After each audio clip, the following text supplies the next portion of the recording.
about the past in English, we often add ed to the end of regular verbs. You often see ed at the end of some adjectives in English too.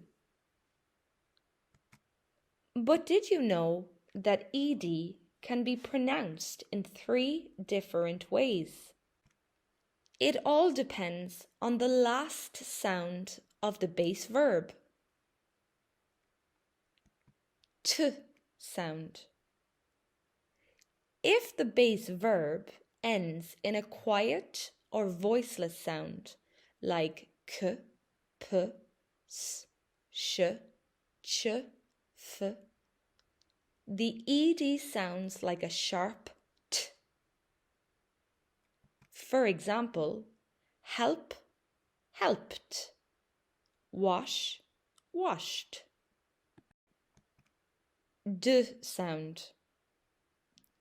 If the base verb ends in a vocal or voiced sound like le, m, n, v, z, or any vowel, the ed sounds like a soft d. For example, call, called, clean, cleaned. Id sound, extra syllable. If the base verb ends in a t or d sound, we add an extra syllable pronounced id. For example, want, wanted, need, needed. So remember, ed sounds like t for voiceless sounds, d for voiced sounds, id for words ending in t and d. Now, shadow read these sentences to practice the ed sounds. Early on Monday morning, Mark launched into his ambitious plan to renovate his home studio.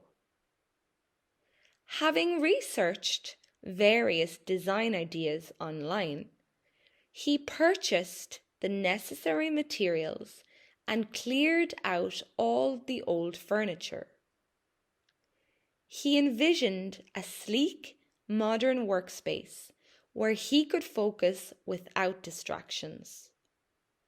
However, despite his careful preparation, the project proved far more challenging than he had initially calculated.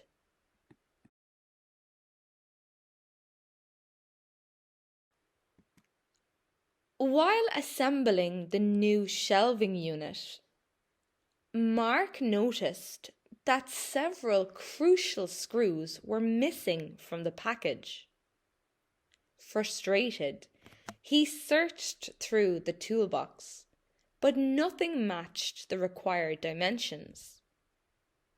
To make matters worse, when he attempted to adjust the frame, the wooden panel cracked down the center. He paused for a moment, breathed deeply, and admitted that he needed professional help.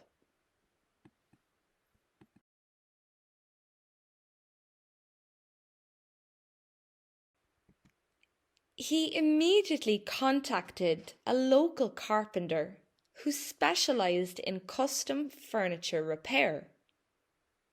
The carpenter arrived within the hour, assessed the damage, and suggested a clever alternative design. Together, they worked efficiently, fixed the broken panel, and reinforced the structure. Mark marveled at how seamlessly the professional handled the setback, turning a potential disaster into a success. By early evening, the transformation was complete, and the studio exceeded Mark's original expectations. He arranged his books, connected his recording equipment, and admired the polished finish. Feeling accomplished, he invited a colleague over to inspect the setup, and they discussed upcoming projects over coffee.